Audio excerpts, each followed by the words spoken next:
Absurd Literature and Waiting for Godot by Samuel Beckett. Hi friends, today we will discuss about literary criticism in the age of Romanticism. This podcast is created by Dr. Jas van Rithit of Government Arts and Commerce College, Netrang, District Bharuch in Gujarat, with a special purpose to help the students of English literature. Concept: the term is applied to a number of works in prose and drama which have in common the sense that the human condition is essentially absurd, and that this condition can be adequately represented only in the works of literature that are themselves absurd. Influence: 1. Both the mood and dramaturgy of absurdity were anticipated as early as in Alfred Jarry's French play Ubu Roi, Ubu, the King, 1896. 2. Its roots were also in the movements of Expressionism and Surrealism. 3. In the fictions of Franz Kafka, The Trial, The Metamorphosis, 1920, and 4. After 1940s there was a widespread tendency, especially prominent in the existentialist philosophy of Paul Sartre and Albert Camus, to view human being as an isolated existent in the alien universe. They conceived the human world as possessing no inherent truth, value, or meaning. Emergence: the works of the absurd literature emerged in France after the horrors of the World War II, 1939–45. Absurd literature was rebellion against the essential beliefs and values in traditional culture and literature. The works of absurd literature revolted against the assumptions that 1. Human beings are fairly rational creatures who live in at least partially intelligent universe, 2. They are part of an ordered social structure, and 3. They may be capable of heroism and dignity even in defeat. Basic tenets: the authors of the absurd literature represented human life in its fruitless search for purpose and significance. The work moves from nothingness to nothingness. They depicted that human existence is anguished and absurd. Albert Camus, in The Myth of Sisyphus, says, in a universe that is suddenly deprived of illusions and light, man feels stranger. His is an irremediable exile. This divorce between man and his life, the actor, and his setting, truly constitutes the feeling of absurdity. Eugene Ionesco, the French author of The Bald Soprano, 1949, The Lesson, 1951, has stated regarding the theatre of absurd: cut off from his religious, metaphysical, and transcendental roots, man is lost, all his actions become senseless, absurd, and useless. Commenting on the mixture of moods in the literature of the absurd, he says, people drowning in the meaninglessness can be grotesque, their suffering can only appear tragic by their derision. Writers: Samuel Beckett, 1906–89, was the most eminent and influential writer in this mode, both in drama and in prose. He wrote in French and then translated into English. He is known for his absurd plays Waiting for Godot, 1954, and Endgame, 1958. They project irrationalism, helplessness, and absurdity of dramatic form. Beckett's dramas reject realistic settings, logical reasoning, or coherently evolving plot. In Waiting for Godot, there are two tramps. They are waiting for Godot who never comes. They face the human condition, which is awful, as one of the characters in the play says, nothing happens, nobody comes, nobody goes, it's awful. The play is grotesquely comic, irrational, and inconsequential. It is parody, not only of the traditional culture of the Western culture, but also of the co-zero inventions and generic forms of traditional drama. The lucid but eddying and pointless dialogue of it is often funny. It shows the alienation and tragic anguish of human existence. Beckett's characters try to make sense to the senseless and communicate the uncommunicable. Jean Genet was a playwright who combined absurdism and diabolism in his plays. Harold Pinter, Englishman, and Edward Albee, American, also wrote in this mode. The early plays of Tom Stoppard, such as Rosencrantz and Guildenstern Are Dead, 1966, and Travesties, 1974, exploit the devices of the absurd theatre. The absurd plays exploit black comedy or black humor. The characters are baleful, naive, or inept in a fantastic and nightmarish world. The events are comic, horrified and absurd. Other examples of the works written in this mode are Joseph Heller's Catch-22, 1966, Thomas Pynchon's v. 1963, John Irving's The World According to Grapp, Stanley Kubrick's Dr. Strangelove. More recently, the playwrights living in the totalitarian regimes used the absurdist techniques to register social and political protest. For example, Large Desolato by the Czech Václav Havel and The Island by the South African writers Athol Fugard, John Connie, and Winston Enchina. Waiting for Godot as an absurd play. Here are some key facts about Waiting for Godot by Samuel Beckett. Basic information. Full title: Waiting for Godot. Author: Samuel Beckett. Written in, originally in French, an attendant Godot, in 1948 to 1949. First performance, January 5, 1953, in Paris, France, Theatre de Babylone. First English production, August 3, 1955, in London, UK, Arts Theatre. Genre, absurdist drama, tragicomedy. Language, originally in French, translated into English by Beckett himself. Plot summary in brief. Two men, Vladimir and Estragon, wait near a tree for a mysterious figure named Godot. They engage in meaningless conversations, encounter Pozo, a tyrannical master, and Lucky, his enslaved servant, and consider leaving but never do. A boy arrives to tell them Godot will not come today, but surely tomorrow. The next day, events repeat with slight variations, and Godot still does not arrive. Major themes: absurdity of life. The play highlights the meaningless routines of human existence. Waiting and stagnation. Vladimir and Estragon remain stuck in an endless cycle. Existentialism reflects Jean-Paul Sartre and Albert Camus' ideas about the struggle to find meaning in a meaningless world. Hope and hopelessness. The characters continue to wait despite having no real reason to. The failure of communication. Repetitive, fragmented dialogues emphasize the limits of language. Time and memory. Time is ambiguous and nonlinear, and characters forget past events. Key symbols: Godot, interpreted as God, fate, hope, or meaningless expectation. The tree, a minimalistic setting that may symbolize life, change, or false hope. Boots and hat, represent routine, identity, and absurd rituals. Lucky's speech, a nonsensical monologue that satirizes intellectualism. Samuel Beckett's Waiting for Godot, 1953, is one of the most famous examples of theatre of the absurd, a movement that emerged in the mid-20th century, heavily influenced by existentialism and the disillusionment following World War II. The play exemplifies absurdism through its lack of a conventional plot, repetitive dialogue, meaningless actions, and its portrayal of human existence as futile and directionless. One, lack of a traditional plot. Unlike traditional plays that have a beginning, middle, and end, Waiting for Godot presents a circular and stagnant structure. The two main characters, Vladimir and Estragon, wait endlessly for a mysterious figure, Godot, who never arrives. There is no resolution, no climax, and no progression in events. This lack of conventional storytelling reflects the absurd nature of life, where humans seek meaning in a meaningless world. Two themes of meaninglessness and existentialism. The play embodies the philosophy of absurdism, popularized by Albert Camus, which suggests that human beings live in an indifferent universe with no inherent meaning. Vladimir and Estragon's endless waiting represents the human condition, people searching for purpose, but never finding definitive answers.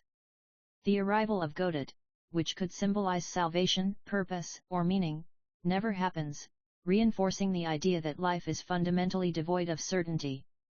3. Repetitive and circular dialogue. Beckett's dialogue is marked by repetition, e.g., Estragon repeatedly forgetting events, their discussions cycling back to the same topics.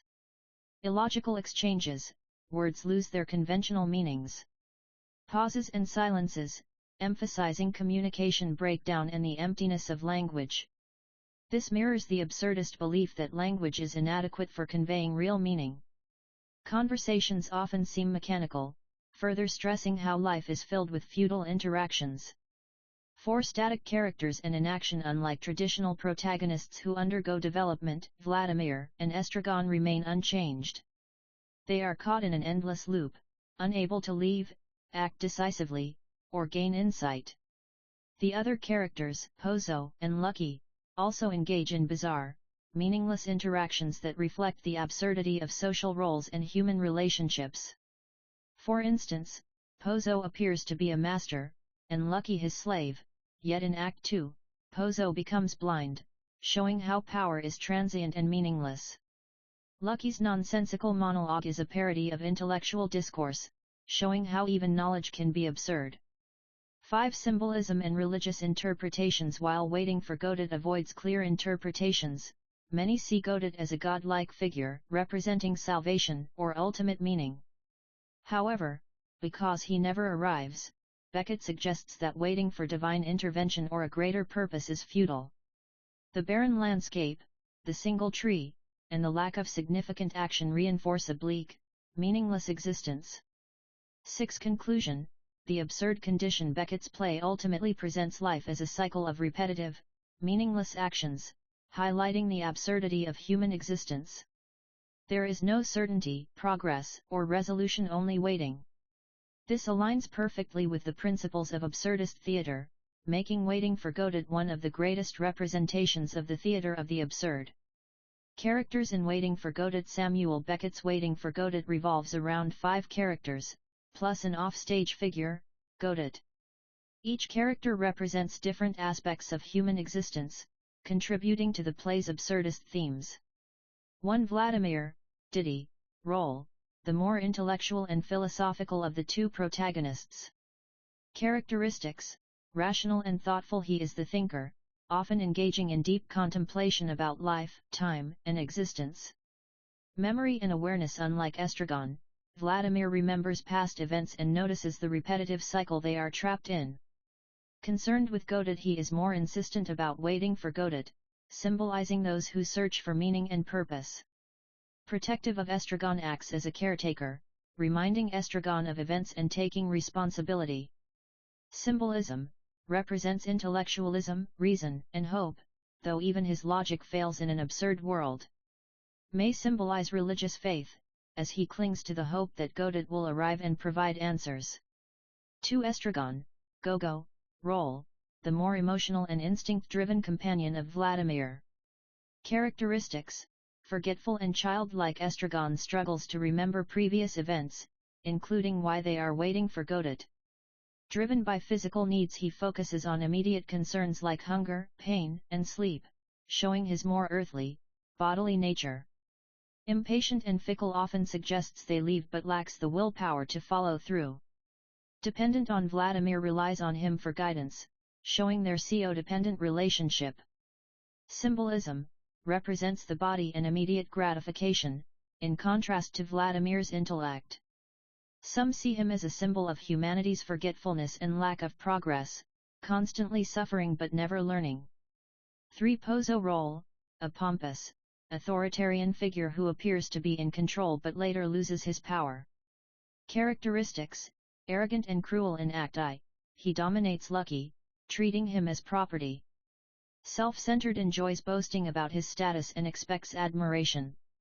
Undergoes a dramatic change in Act 2. He is blind and helpless, reversing his position of power. Symbolism. Represents tyranny and the illusion of control, showing how power is temporary. Some interpretations link him to capitalism or dictatorship, ruling over the weak but ultimately falling into despair. His blindness in Act 2 symbolizes human ignorance and helplessness. 4. Lucky role, Pozo's submissive, mistreated servant, who suddenly delivers a long, chaotic monologue. Characteristics. Completely submissive, he obeys Pozo without question, representing total dehumanization. Mute and passive except for his one speech, he rarely speaks and only follows orders. Delivers a nonsensical monologue when given the chance to think, he spews a frantic, fragmented speech full of meaningless intellectual jargon. Symbolism. Represents slavery, suffering, and the exploitation of the weak. His monologue is a parody of philosophy and academia, suggesting that knowledge itself is absurd. Shows how people can become conditioned to servitude, never rebelling even when mistreated. 5. The boy role, a messenger from Godot. Characteristics. Innocent and mysterious, he brings the same message in both acts: Godot will come tomorrow. Forgets past encounters like Estragon, he does not remember seeing Vladimir and Estragon before. Fearful of Godot suggests that Godot may be a harsh figure, as he claims that Godot beats his brother. Symbolism, represents false hope, keeping Vladimir and Estragon trapped in waiting.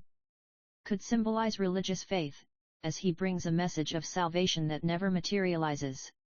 6. Godot, unseen character. Godot never appears but is the central focus of the play.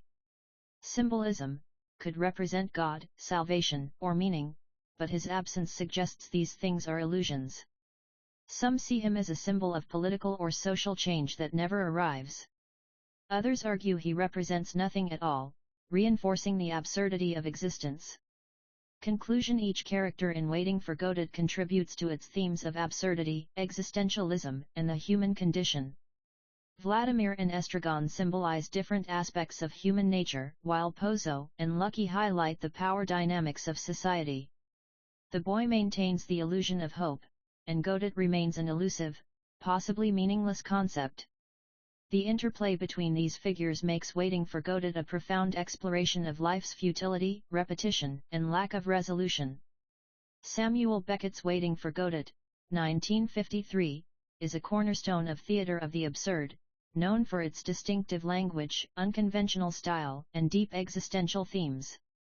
Beckett deliberately subverts traditional theatrical conventions, using language that is fragmented, repetitive, and often meaningless, reinforcing the play's exploration of existence, uncertainty, and human futility. One features of language in Waiting for Godot. Beckett's use of language is central to the play's absurdist and existentialist themes. Instead of advancing the plot, dialogue in Waiting for Godot often highlights stagnation, confusion, and the breakdown of communication.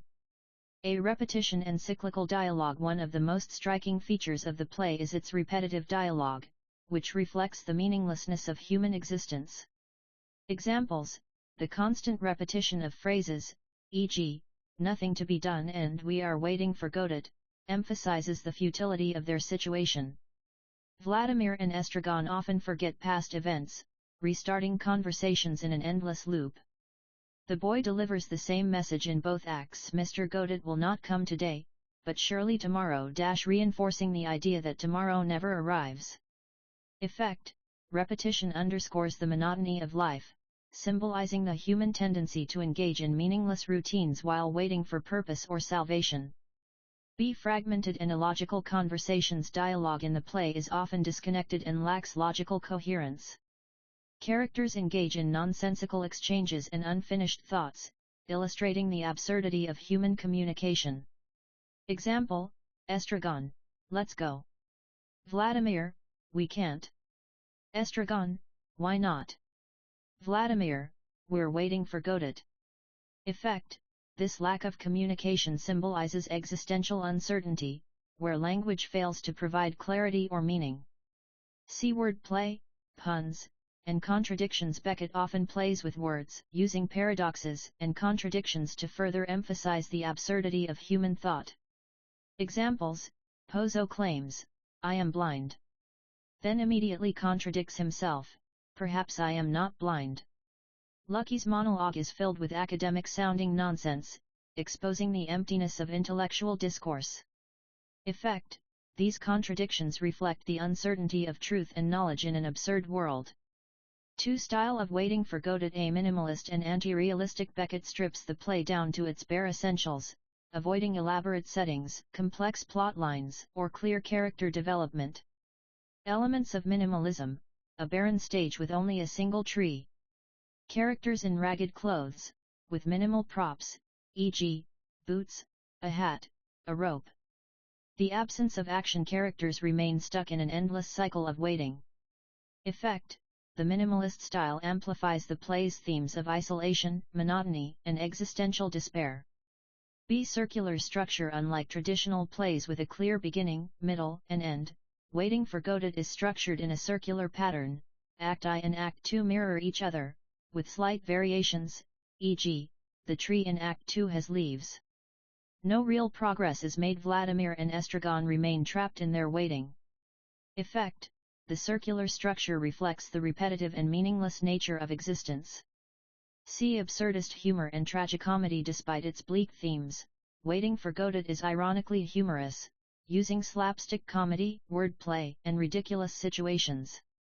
Examples: Estragon struggles to take off his boot for an absurdly long time. Vladimir and Estragon engage in clown-like physical comedy, reminiscent of silent film stars like Charlie Chaplin. Pozo and Lucky's master-slave dynamic is exaggerated to comic extremes, even as it exposes deep suffering. Effect: the play blends tragedy and comedy, reflecting the absurd contradiction of human life where suffering and laughter coexist. 3 existential elements in Waiting for Godot. The play is deeply rooted in existentialist philosophy, particularly the ideas of Jean-Paul Sartre and Albert Camus. It explores themes such as a meaninglessness of life. The characters wait for something that never arrives, symbolizing humanity's endless search for purpose in an indifferent universe. Godot's absence suggests that meaning is an illusion, reinforcing existentialist thought. Connection to existentialism: Albert Camus' concept of the absurd argues that humans seek meaning in a meaningless world, mirrored in Vladimir and Estragon's futile waiting. Be freedom and choice: the characters could leave at any moment but remain trapped by their own inertia. They lack the courage to act, illustrating existentialist ideas of radical freedom and bad faith, Sartre's notion that humans avoid making choices to escape responsibility. Example: Estragon, what do we do now? Vladimir, wait for Godot. Effect: this highlights human passivity. People often choose comfort in meaningless routines rather than facing existential freedom. See isolation and loneliness. Despite being together, Vladimir and Estragon are deeply isolated, unable to truly connect. Even Pozo and Lucky, bound in a master-slave relationship, are ultimately alone. Connection to existentialism: this echoes existentialist ideas of human solitude in an indifferent universe. The absurdity of time. Time in the play is ambiguous. Characters cannot recall past events, and every day feels the same. The passage of time is marked only by trivial changes, e.g., the tree growing leaves in Act 2. Effect: this reflects the existentialist idea that time is meaningless, and humans create artificial structures to impose order on chaos. Conclusion: Waiting for Godot is a masterpiece of absurdist theatre, with a distinctive language and style that reinforce its existential themes. Through repetitive, fragmented dialogue, circular structure, minimalism, and dark humor, Beckett portrays a world where life is meaningless, time is uncertain, and communication is futile. The play's existentialist undertones challenge audiences to confront the absurdity of human existence, making it one of the most profound and influential works of modern theatre. Samuel Beckett's Waiting for Godot is a profound exploration of existentialist and absurdist philosophy, reflecting the uncertainty, repetition, and futility of human existence. The play, which lacks a traditional plot, instead revolves around philosophical and thematic concerns, portraying a world where time is meaningless, communication is futile, and individuals struggle with the search for purpose. 1. The meaninglessness of life and the absurd theme. Explanation: Beckett's play embodies the principles of absurdism, the belief that human beings live in a meaningless and indifferent universe. The central action, Waiting for Godot, symbolizes the pointlessness of existence, as Vladimir and Estragon wait endlessly for someone who never arrives. Examples: circular structure: the play ends almost exactly where it began, with the characters deciding to leave but remaining in the same spot. Repetitive dialogue: the same conversations and actions occur with slight variations, emphasizing stagnation. The non-arrival of Godot. His absence suggests that humans often place hope in external salvation that never comes. Impact: the play mirrors Albert Camus' idea of the absurd, where humans seek meaning in a universe that offers none. 2. Existentialism and the search for meaning. Theme. Explanation: influenced by existentialist philosophy, Jean-Paul Sartre, Albert Camus, Martin Heidegger, Waiting for Godot presents a world where meaning is not given but must be created by individuals. Examples: Vladimir and Estragon ask fundamental questions about existence, yet fail to find answers. Estragon often forgets past events, reinforcing the idea that memory and identity are unstable. The boy brings the same false promise of Godot's arrival, symbolizing illusory hopes that keep people trapped. Impact: the play suggests that people often cling to external forces, Godot, religion, fate, instead of creating their own purpose, reflecting Sartre's notion of bad faith. 3. The concept of time and repetition theme explanation. Time in waiting for Godot is circular and uncertain, reinforcing the idea that life lacks progression. The characters do not know what day it is, and events repeat without significant change. Examples: Act I and Act II are almost identical, showing how time loops endlessly. The boy does not remember meeting Vladimir and Estragon before, indicating a loss of continuity. The tree grows a few leaves in Act II, one of the few indications that time has passed.